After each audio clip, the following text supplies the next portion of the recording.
la palabra de Dios con la Iglesia Bautista Sinaí, asimismo también la Mesa del Señor, este primer domingo de mes. El tema de hoy tiene que ver con el cuerpo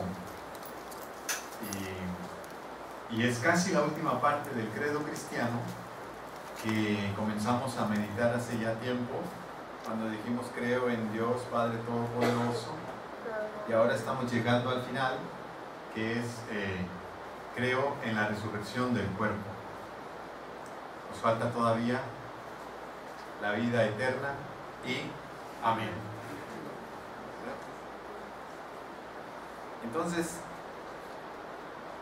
vamos a meditar un poco acerca de esta creencia cristiana sobre la resurrección del cuerpo y lo que significa para nosotros hoy. Significa decir que creemos en la resurrección de este cuerpo, ¿verdad? De nuestro cuerpo. Dice el libro de Job, capítulo 19, versículo 26: después de deshecha esta mi piel, en mi carne he de ver a Dios. Job 19, 26. Es decir, la creencia en la resurrección del cuerpo no la inventaron los cristianos, sino que la heredamos de la fe bíblica del Antiguo Testamento. Ahí está en el libro de Job: después de deshecha esta mi piel, en mi carne, no como un fantasma, no como un espíritu, ¿no? En mi carne he de ver a Dios, ¿verdad? Hay un dicho mexicano, cuando quiere alguien decir que lo vio con mis propios ojos, dice: lo vi con estos ojos que se han de comer los gusanos, ¿verdad? Así decimos los mexicanos.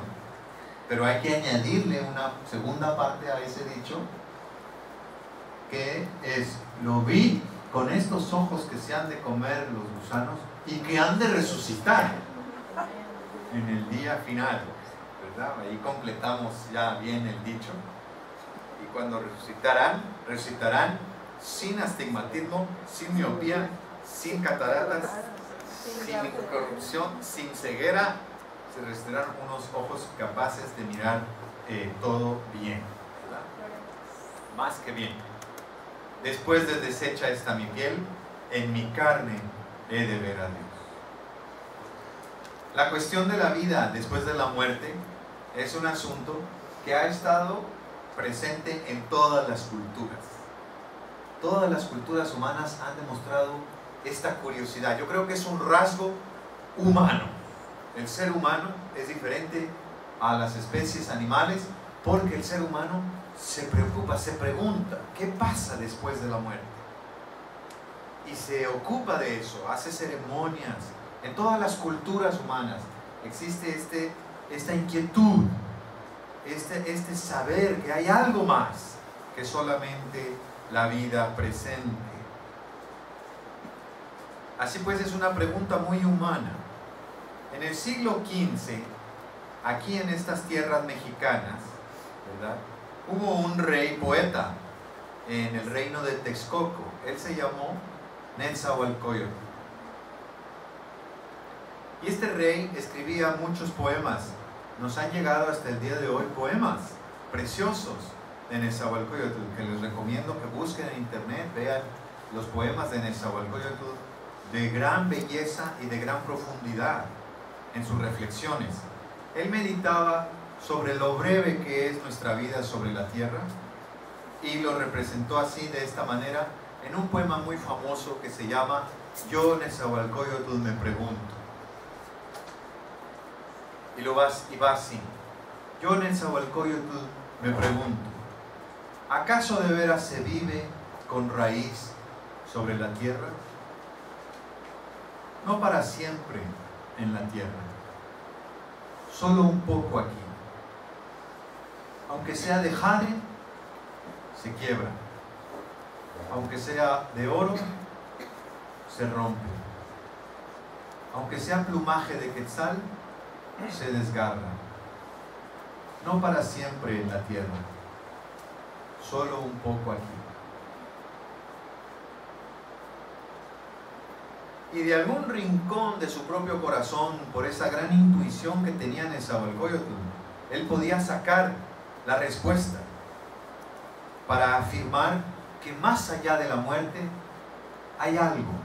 Y él escribió en otro poema así: no acabarán mis flores, no cesarán mis cantos, yo cantor los elevo, se reparten, se esparcen, aun cuando las flores se marchitan y amarillecen, serán llevadas allá, al interior de la casa del ave de plumas de oro. Si pudiéramos viajar en el tiempo y hablar con ese rey poeta náhuatl, o si lo pudiéramos traer de visita aquí a Sinaí, ¿verdad? Y le pudiéramos hacer una entrevista, que pudiéramos hablar, después de hacerle sí las reverencias propias a su majestad el rey, ¿verdad? Yo le habría dicho a mi buen amigo Nezahualcóyotl, ¿verdad? Que sí, efectivamente sí, hay una casa donde vive no solo un ave con plumas de oro, sino el dueño de esa ave de plumas de oro, ahí vive en esa casa, que es el mismísimo dador de la vida. Que en el idioma náhuatl, dador de la vida, se dice Ipalnemohuani. Es la palabra Ipalnemohuani, el que da la vida. Y a ese Ipalnemohuani, muchas veces Nezahualcóyotl le escribió poemas, le cantó sus cantos. Él no había escuchado a los misioneros europeos, no había escuchado la historia del Evangelio, pero él sabía que había un dador de la vida, el Ipalnemohuani, y a él le dedicaba oraciones, alabanzas, poesías y cantos. También yo le habría dicho al buen Nezahualcóyotl que por la fe en Jesucristo, que es el Ipalnemohuani hecho carne, Jesucristo es ese dador de la vida encarnado, y por la fe en Jesucristo todos podemos entrar en esa casa del dador de la vida. Que todos podremos, por la fe en Jesucristo, tener la existencia resucitada, con cuerpos glorificados que han eliminado toda mortalidad, para disfrutar de su presencia para siempre. Y le diría a Nezahualcóyotl, el credo cristiano, que creemos no en la vida después de la muerte, sino creemos en la vida después de la vida, después de la muerte. Ahora me voy a explicar. Cuando decimos creo en la vida después de la muerte, a lo mejor nos imaginamos una existencia espiritual en la presencia del Señor, con unas palmas en las manos, batas blancas, coronas de oro, cantando al Señor, algunos con arpa, otros con acordeón, ¿verdad? A mí me va a tocar un acordeón, y vamos a estar cantándole al Señor ahí en su presencia, pero esa es la vida después de la muerte. Pero los cristianos no creemos que ahí se acaba todo, creemos en la resurrección del cuerpo, es decir, en la vida después de la vida, después de la muerte. Y que esa estancia en la presencia del Señor cantándole alabanzas no es el punto final de nuestra esperanza. Es, digamos, el tiempo de espera en que estaremos esperando la resurrección de nuestro cuerpo. ¿De cuál cuerpo? De este cuerpo. De este cuerpo. Que se han de comer los gusanos y que resucitará en el día final. Aunque esté hecho completamente polvo, cenizas, aunque esté hecho nada, el poder de Dios reagrupará nuestros elementos para darnos otra vez forma, esta forma, bueno, incorruptible. Yo insisto en que cuando resucitemos, todos vamos a tener 33 años. Es decir, la edad del Señor Jesús, ¿verdad?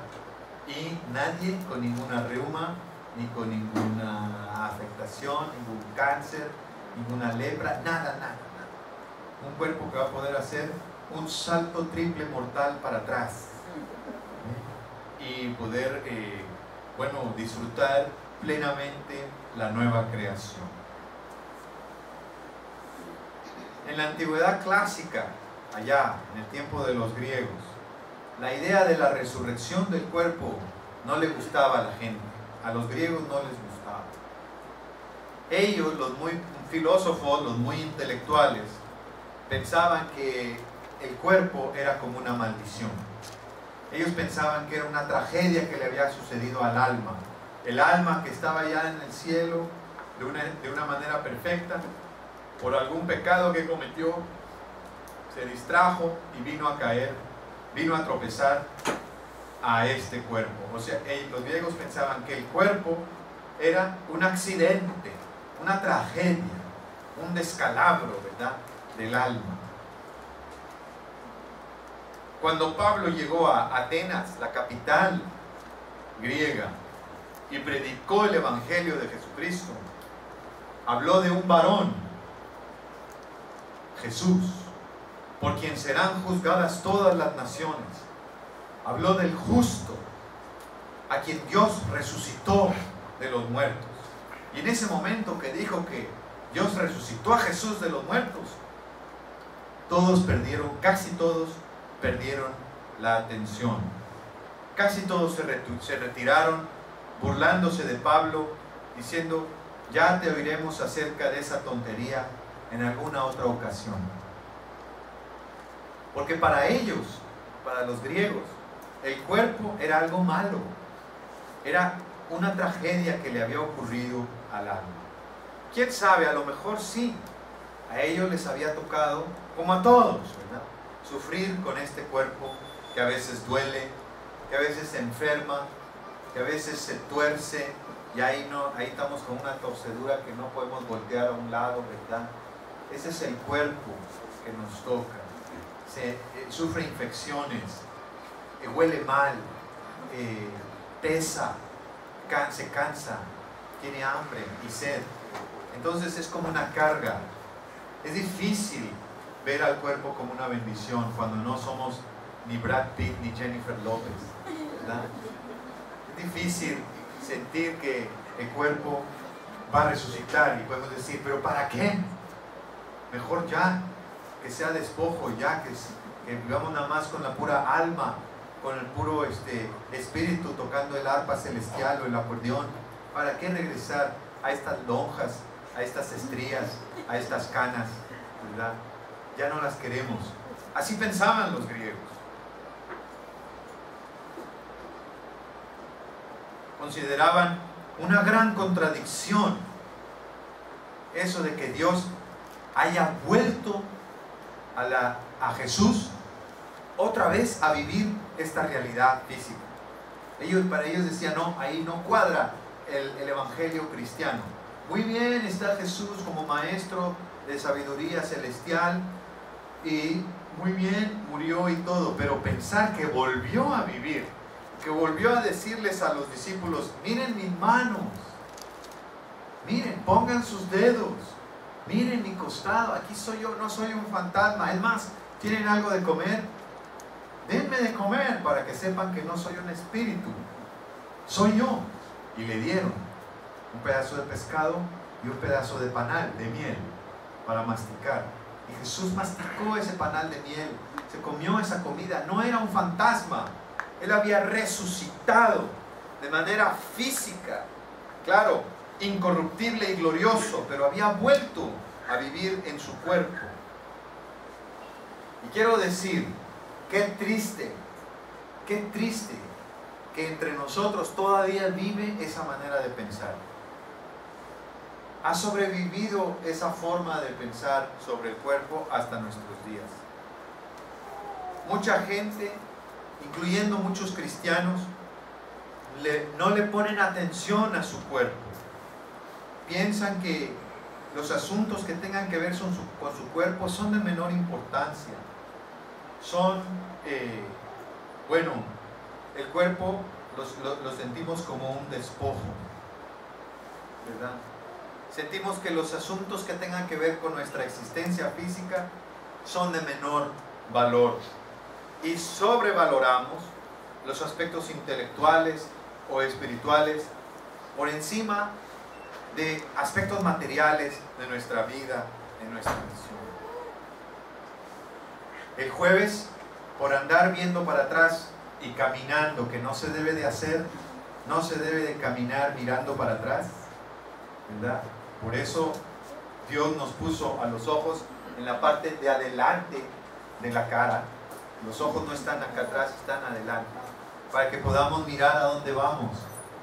Pues el jueves en la mañana yo estaba volteando para atrás y caminando, y entonces alguien puso ahí una canasta de básquetbol, y entonces la canasta de básquetbol me impidió seguir caminando en el rumbo que yo llevaba. Me tropecé, me caí y me pegué con el poste y me abrí aquí la cabeza, quedé como alcancía y me dieron 13 puntadas.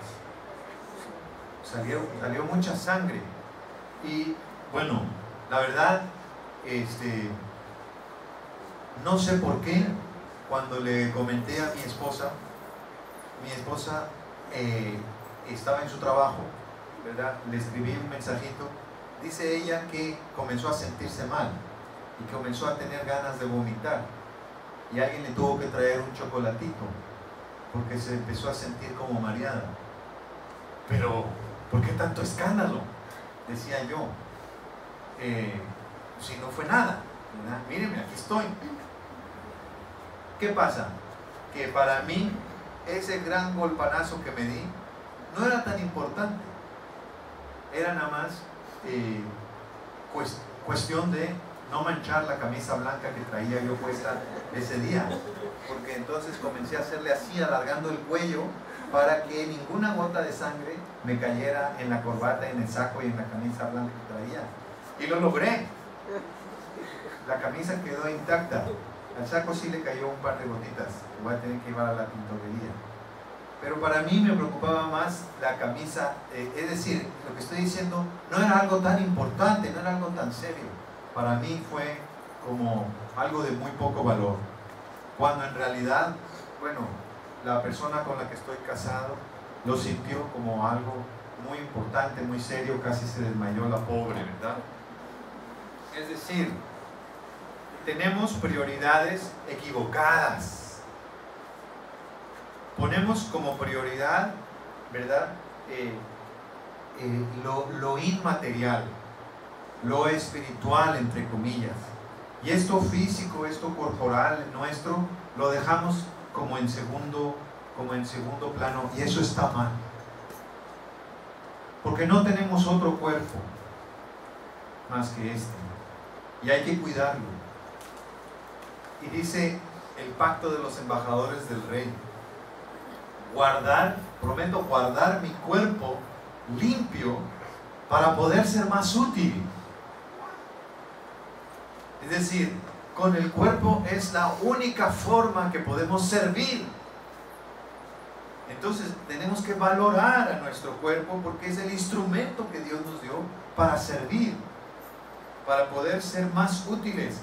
Y tenemos que comer bien para poder rendir, dormir bien para poder tener fuerza, cuidar a nuestro cuerpo, incluso cuidar nuestro peso también, para poder ser más útiles, para poder servir especialmente a nuestros seres más queridos, a nuestros hijos e hijas, presentes o futuros, ¿verdad?, que el Señor nos dará. Ordenar es en esta prioridad, primero lo espiritual y luego al final lo material, puede ser reflejo de una visión del mundo que desvirtúa lo material y eleva lo inmaterial. Pero hemos de recordar que ¿quién creó todo lo que existe? Lo creó Dios. Dios es el creador de todo, tanto lo que hay en el cielo como lo que hay en la tierra. Y esta doctrina nuestra, la doctrina de la resurrección del cuerpo, es una gran afirmación de Dios, y es una afirmación triple. Afirmamos nuestra vida, afirmamos nuestra misión y afirmamos nuestra comunión. Entonces, punto número 1, es una afirmación de nuestra vida. Creer en la resurrección del cuerpo es una afirmación de la vida antes de la muerte. Nuestra existencia resucitada, futura, por la fe en Jesucristo, también incluye a nuestro cuerpo. Porque es por medio de nuestro cuerpo que nos podemos identificar unos a otros. ¿Cómo sabemos quiénes somos? Por el cuerpo. Sabemos, nos reconocemos unos a otros por el cuerpo, y de esa manera nos vamos a reconocer en la resurrección. Nos vamos a reconocer después de la muerte. Nos vamos a reconocer por el cuerpo. Inconfundibles colochos de la Roxy, por ejemplo, ¿verdad? Los churritos, bueno, es ella, ¿no? Y así nos vamos a reconocer por nuestros cuerpos. Además, es gracias al cuerpo que podemos encontrar los límites de nuestro propio ser, o sea, nuestro espacio, nuestra frontera. Ustedes se han puesto a pensar, no sé si alguna vez han observado desde un tercer, cuarto piso o desde una azotea a la gente caminar, y así en una calle donde hay mucha gente, y no se han dado cuenta que nunca chocan. Es muy curioso. Están caminando todos como hormiguitas y no chocan unos con otros.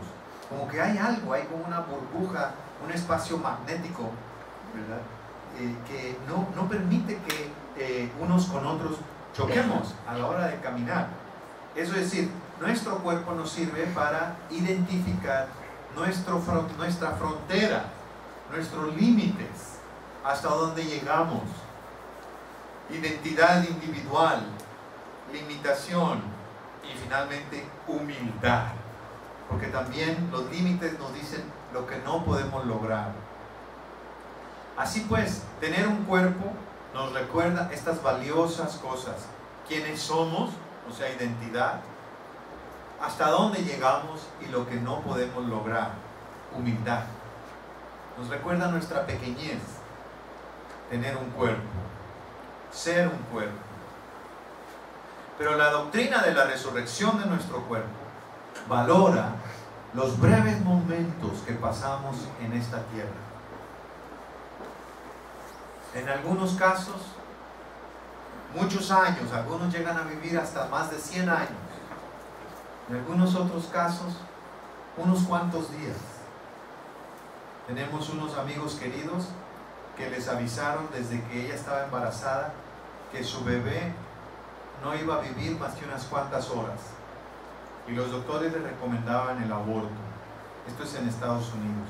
Pero ellos como pareja decidieron darle la vida a su hijo, aunque fuera a vivir solamente unos pocos días. Le pusieron un nombre, celebran su cumpleaños, y ellos consideran que fue su primer hijo, y lo tuvieron en sus brazos ese día que nació, hasta el momento en que, según la predicción médica, ese bebé iba a morir. Creer en la resurrección del cuerpo es valorar estos momentos que vivimos antes de morir, aunque sean pocos o muchos. Considerar que vale la pena que ese bebito que vivió solo unas horas haya podido existir de manera corporal y recibir el cariño de sus padres. Creer en la resurrección implica que esta existencia corporal es la única manera que tiene el ser humano para existir. Es una afirmación de esta estación material, por más humilde que sea. No estamos aquí solo por error. No fuimos un accidente de la materia, que la materia sin saber cómo produjo estos cuerpos. No. Esta realidad creada, nosotros aquí Somos de extremo valor. Es sumamente valiosa nuestra vida en los cuerpos. También creemos que en la resurrección podremos estar en la presencia de Dios con un cuerpo incorruptible e inmortal. Así pues, es una afirmación de nuestra vida, pero también es una afirmación de nuestra misión. La doctrina de la resurrección implica una garantía de que nuestro trabajo por Dios vale la pena. Así dice ese último texto que leímos. Así que, mis amados, sigan firmes y constantes, creciendo en la obra del Señor siempre, sabiendo que vuestro trabajo en el Señor no es en vano. Todas las cosas que el Señor Jesús le encomendó a sus discípulos, sanar enfermos, limpiar leprosos, darle la vista a los ciegos, resucitar muertos, echar fuera demonios. Todas esas encomiendas de Jesús tienen que ver con la calidad de nuestra existencia material sobre la tierra. Por eso, por la esperanza gloriosa de la resurrección, sabemos que nuestro trabajo en la obra del Señor no se hace en vano.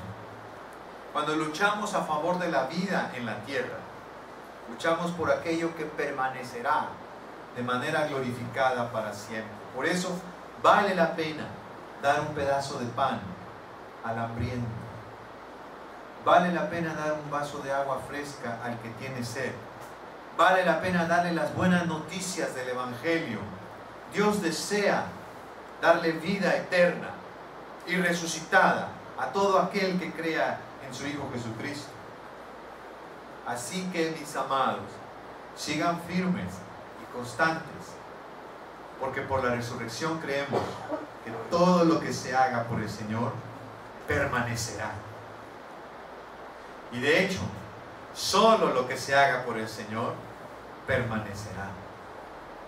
En la resurrección, lo único que quedará es aquello que hayamos hecho por el Señor. Así pues, es una afirmación de nuestra vida, es una afirmación de nuestra misión y finalmente es una afirmación de nuestra comunión. Porque en la comunión cristiana hay algo que no debe acabarse con la muerte física. Tomamos parte de algo que pertenece a la eternidad. La fraternidad humana redimida, esta fraternidad humana redimida por la sangre de Jesucristo, moldeada por el Espíritu Santo, o sea, la iglesia, es solo el comienzo de la nueva creación que pertenece a la eternidad. Cuando vivimos la realidad de la comunión cristiana, es como si ya estuviéramos tomando probaditas de lo que será la resurrección. En la resurrección nos volveremos a ver unos a otros, hermanos y hermanas. Ya en la resurrección podré predicar sermones en los que nadie se me duerma, ¿verdad? Por la maravillosa gracia de Dios, entraremos en una comunión eterna, en la cual todas nuestras dolorosas diferencias actuales, aquellas cosas que nos separan los unos de los otros, inmadureces humanas, todas serán eliminadas y podremos alegrarnos de estar formando parte de un solo pueblo del Cordero. Ahí lo que nosotros conocemos ahora en parte, conoceremos de manera perfecta. Y lo que nosotros ahora vemos como de manera nublada, así neblinosa, podremos ver claramente, clara y nítidamente. Y como ahora, cuando compartimos aquí fraternalmente, sentimos que no es una comunión perfecta, porque de alguna manera nadie de nosotros es monedita de oro y todos tenemos algo, Todos tenemos algo que, un poquito que Dios nos tiene todavía que perfeccionar. Nos tiene que limar un poquito. A todos y a cada uno de nosotros. Bueno, cuando estemos en la resurrección, gozaremos una comunión perfecta. En donde aquello que ahora nos lastima de unos y de otros, ya no nos lastimará más. Esas dolorosas diferencias que tenemos ahora, ya no nos lastimarán más. Podremos compartir sin lastimarnos unos a otros. Encontraremos a nuestros amados que se nos han adelantado en el camino y cultivaremos relaciones enriquecedoras con aquellos a quienes la muerte nos ha arrebatado de manera muy prematura y que no nos dejó la oportunidad de llegar a conocer a fondo. Y podremos conocernos unos a otros y disfrutarnos unos a otros plenamente. No sabemos, dice, hay un texto precioso que dice que cosa que ojo no vio, ni oído yo, ni ha subido al corazón del humano, son las que Dios tiene preparadas para los que le temen. Así que no sabemos. Todo lo que pensemos se quedará corto. Todo lo que nos imaginemos se quedará corto comparado con lo que Dios tiene preparado para nosotros en la resurrección. Pero creemos en la resurrección de nuestros cuerpos y por eso celebramos la vida, valoramos la vida. Celebramos la misión, valoramos la misión. Y celebramos la comunión y valoramos nuestra comunión.